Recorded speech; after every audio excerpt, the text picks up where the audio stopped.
When a man dies in federal custody and years later the people in power still scramble to hide the paperwork, the story stops being a mystery and starts becoming something far more disturbing. Because silence doesn't follow truth. Silence follows fear. And the moment Congresswoman Jasmine Crockett stepped in front of the cameras and spoke plainly, that fear suddenly became visible. She didn't hedge her words. She didn't protect anyone's feelings. She simply laid out what too many officials have danced around for years. Someone wanted these files buried, and they wanted them buried badly. The real question is simple. Why? Because the deeper you look, the clearer the pattern becomes. These emails weren't just fragments of old conversations. They were pieces of a timeline, little clues slipped out from behind locked doors, each one revealing a little more about how power, influence, and secrecy worked behind the scenes. And the more Crockett explained, the more the pieces clicked together in ways the public was never supposed to notice. She began with something that hit like a hammer. Congresswoman, thanks so much for joining us. What stands out to you from these emails that were publicly released by the committee today? Yeah, so number one, it is clear that he knew what was going on, which I think that he's kind of alluded to that at some point in time because the president said that he was trying to kick Ghislaine out of Mar-a-Lago because it seems like that's where girls were being recruited from based on information that we have. But more importantly is that he was having conversation, he being Jeffrey Epstein, with Michael Wolff, who is writing this book or trying to put together this book. And in real time, as Trump is running for his first presidential run, we hear or we see that he made it clear that he believes that he has leverage over Trump, and he said that a Trump regime would basically open up. This is me paraphrasing. This is not exactly what he said, but basically it'd be a free for all. And as we've seen, especially in this second term, it's been a free for all where Trump has absolutely pardoned some folk that we know are terrible, and we are waiting on him to pardon Ghislaine Maxwell. I think that that's coming up soon too. Yeah, an important point indeed. Congresswoman, let's take a closer look at that email from Epstein where he writes to the author Michael Wolff saying this, and it's a direct quote, redacted victim, the name was redacted, Mar-a-Lago. Trump said he asked me to resign, never a member ever. Of course, he knew about the girls as he asked Ghislaine to stop. Obviously, we don't have the full context here, but I'm curious, how do you read this specific email and what it means? Yeah, I think that it is showing that he was well aware and he was trying to cover his tracks at that point in time. And I think that that's what you saw from Jeffrey. Obviously, it'd be better if we could talk to Jeffrey today, but it was very interesting that ultimately Jeffrey Epstein died sitting in prison during Trump's administration. We had on Representative Marlon Stutzman earlier. He's a Republican, and he tried to make the case that President Trump is the most investigated person in the world, and he has not been accused of any criminal wrongdoing here. What do you make of that? Listen, they will do and say anything to cover themselves. You know, I will admit that Donald Trump has been investigated more than the normal, but he just happens to be more corrupt and more criminal than any other president than we've had. I will point out he is the only president who has been convicted of 34 felony convictions that we've ever had in the Oval Office. So while we don't know exactly what crimes he may or may not have committed, just think of it this way. If you know that you didn't do anything, then why is it that you would be twisting members of your own party's arms, trying to get them not to release it? This would be exonerating. If you know that you are free and clear, then why not say, you know what, release the files? In fact, he campaigned on releasing the files because he didn't realize that anything that he was involved in whatsoever was involved in the files. But let me tell you something. Another thing that was said in that other email that he had with Michael Wolff was he was talking about if he wants to basically play hardball, we will make mention of the fact that he really has been on the plane, and I don't remember if it mentioned the island. Let's actually put that email up just so our viewers can fully understand what it says. I just hope the control room can put this email up. It says, I think you should let him hang himself. And this is in response to a question of whether CNN would plan to ask Trump in a town hall about the relationship with Epstein. Epstein said, how do we craft an answer for him? And Michael Wolff says in this email, I think you should let him hang himself. If he says he hasn't been on the plane or to the house, then that gives you a valuable PR and political currency. You can hang him in a way that potentially generates a positive benefit for you, Or if it really looks like he could win, you could save him, generating a debt. Of course, it is possible that when asked, he'll say Jeffrey is a great guy and has gotten a raw deal and is a victim of political correctness, which is to be outlawed in a Trump regime. Yes. That's the full email. Yes, yes, yes. That is clear that Jeffrey Epstein had something to hang over his head. Why else or how else could you have a debt that you are able to? Now, exactly what it was, who knows, right? And that's what we're trying to get to the bottom of. But the fact that Trump does not want these files to be out, to me, says that he has more to hide than him actually being able to exonerate himself. And then the other email talking about that we used initially, I'm just trying to find that email so I can be really precise here, but it talks about how Epstein is emailing Maxwell saying that Trump was with a victim at his house for several hours. This is an email from April 2nd, 2011. Republicans were saying that that victim is Virginia Giuffre. As you know, she died by suicide. She's been a very outspoken victim of Jeffrey Epstein. Here's the email right here on your screen. She wrote a book, as you know, and she did not accuse him of any wrongdoing. What do you make of that, and can you confirm that? Yeah, I don't know. Obviously, it's redacted who the victim is, so I won't necessarily take the Republicans' word on who it is that's redacted. And I don't know why they would necessarily redact someone's name who is deceased at this point. The Democrats did that, though. The Democrats redacted. No. I understand, Okay, but I'm just saying, like, our biggest concern is to actually make sure that we are protecting victims. And obviously, she wrote a book.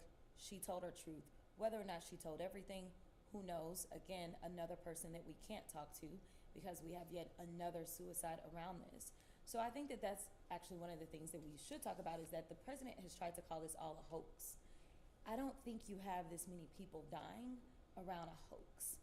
I don't think you have somebody trying to hide files around a hoax.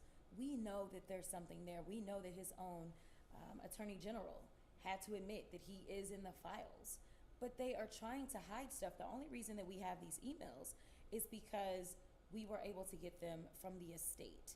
Not because the Department of Justice was releasing information, not because Kash Patel was releasing information, even though they've had subpoenas from the Oversight Committee for some time. Kash Patel continues to hold back information. So I thank God that there is somebody that still respects the law and still respects subpoenas in this country, but it's not the people that are empowered to do it, the people that actually conducted the investigation. Imagine what we may discover if we got the investigatory information versus getting something from an estate. Well, but we should also note that the head of the Oversight Committee is a Republican. It's Republican. The chairman is James Comer. And he is the one who is issuing these subpoenas. Well, let's be clear about this. Okay. This is not something that he wanted to do. This was a subcommittee, remember? It has been the Speaker of the House who has consistently tried to avoid this by shutting down the House. So what the Speaker did is he sent us out on an early recess. But before we left, it was a subcommittee of the Oversight Committee that actually did the motion for the subpoenas, and the Democrats kept pushing. The man at the center of this entire scandal didn't die under some random administration. He didn't die during a transition period or a confusing political gray zone. He died in federal custody while the system responsible for him was run by the very people now pretending they have no idea what happened. And the moment she said it, the air around the conversation changed. Suddenly, the excuses, the deflections, the attacks, all of it looked different. People love claiming they want the truth until the truth gets close enough to burn them. But Crockett didn't stay on the surface. She went into the substance of the emails themselves, the ones that were never meant to see daylight. Emails that show a man who believed he had leverage, real leverage, over one of the most powerful political figures in the country. Emails that reveal conversations timed perfectly with a presidential campaign. Emails full of confidence, calculation, and the kind of disturbing familiarity that suggests this wasn't some distant acquaintance. This was access, insight, knowledge. And when Crockett describes that 2011 message, the one where the author mentions the girls, the one that talks about long hours inside a private home and the absence of accountability, you can almost hear the country take a breath. Because it lines up with rumors people whispered for years but never saw written down. And even though every name is redacted, Even though nothing is fully confirmed, the tone of the message is unmistakable. Someone believed they were untouchable. Someone believed they had information that could destroy a rising political titan. Someone believed they could hang that man with nothing more than the truth. There's a reason conversations like that were hidden. There's a reason it took a subpoena, months of delays, and a private estate.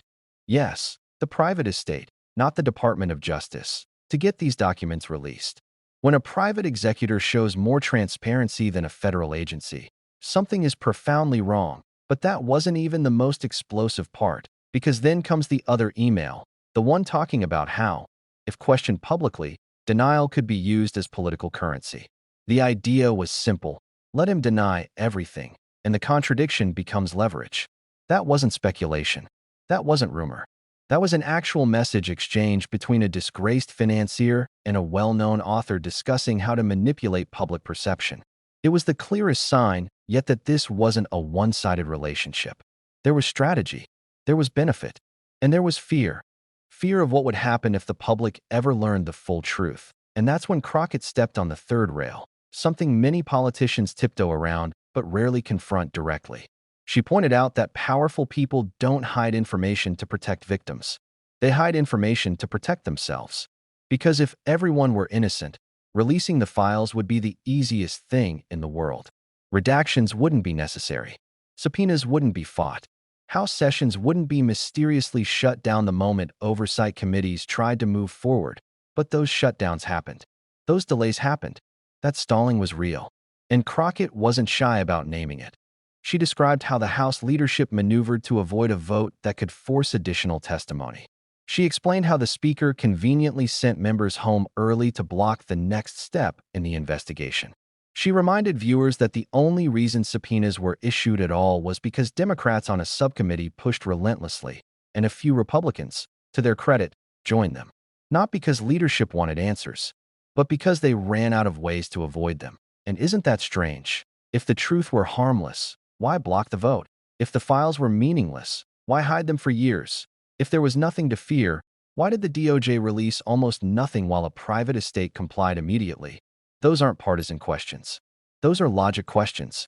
Crockett then dove into the most unsettling detail of all: the victims, the redactions, the silence.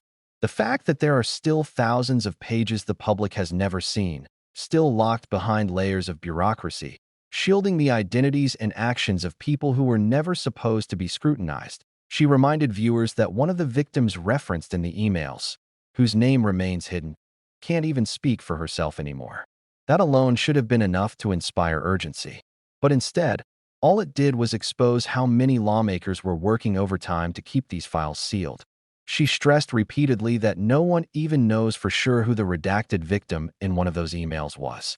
The idea that a political party simply declared the redacted name belonged to someone specific, without proof, only shows how desperate they are to control the narrative. Because they know that once these files are opened fully, once every name comes out, no one will be able to spin the story anymore. And Crockett didn't stop there. She connected the dots one by one. The closed-door calls, the pressure campaigns, the efforts to get members of Congress to withdraw their support for subpoenas. She highlighted the absurdity of closing the House early just to slow the process. She talked about the frantic behind-the-scenes lobbying efforts to keep key witnesses from being sworn in. Imagine how bad the truth must be if shutting down Congress is easier than facing it. Yet despite all that, something unexpected happened. The subcommittee outmaneuvered leadership. Members who refused to stay silent forced the issue onto the table. They didn't wait for permission. They didn't let fear stop them. For once, the tail wagged the dog. And when the vote became bipartisan, the chair of the committee had no choice but to act. If that's how fragile the cover-up became, that's how close the truth is now. And it's no coincidence that public frustration is growing. Polls show that Americans across the political spectrum, left, right, and center, are tired of the secrecy. They're tired of being told things are too sensitive to release. They're tired of leaders treating the truth like a weapon rather than a responsibility. Crockett's warning wasn't subtle. The public will only tolerate so much hiding. People want to know who enabled Epstein, who protected him, who benefited from him, and why a man who claimed to hold devastating leverage over political figures felt safe enough to write those emails in the first place. Because powerful men don't brag about leverage they don't believe they have. And that's the detail that rattles the system the most. Not the crimes, not the rumors, not even the victims. It's the possibility that somewhere in those still hidden files are names of people whose careers, reputations, and futures depend on the public never learning the full truth. This scandal isn't really about one man. It's about the people who helped him, the ones who visited, the ones who flew, the ones who looked the other way, the ones who made sure he stayed protected until the very end, and the ones who have spent years ensuring that even in death, his secrets stay buried. That it's about power, that it's about protection, that it's about the quiet agreements made in dark corners that keep the public in the dark. That's why Crockett's voice in this moment mattered. She wasn't just offering commentary. She was framing the question every American should be asking. If there is nothing to hide, then why hide everything? These files could end the conversation. They could clear people. They could prove innocence. But instead, leadership is doing everything possible to delay, stall, or shut down oversight entirely. You don't move heaven and earth to hide something harmless, and that's why this story won't go away. Every time documents are released, new questions emerge. Every time lawmakers push for sunlight, someone else tries to shut off the lights. Every time the public inches closer to answers, another door slams shut, but not forever, because eventually the dam breaks. Eventually the full archive will emerge. Eventually the victims' voices, hidden behind black bars and redacted lines, will be heard. And when that day comes, the people who spent years fighting transparency will have to explain why they fought so hard. So share this story. Share this video. Share what these emails reveal. Because the truth only survives when people refuse to let it be buried. And the more eyes on these files, the harder it becomes for anyone, on either side, to keep the truth hidden, stay informed, stay loud, and stay curious. More revelations are coming. Don't forget to subscribe, like the video, and turn on notifications so you don't miss the next update as more documents come out. The story isn't over, but the cover-up is running out of time.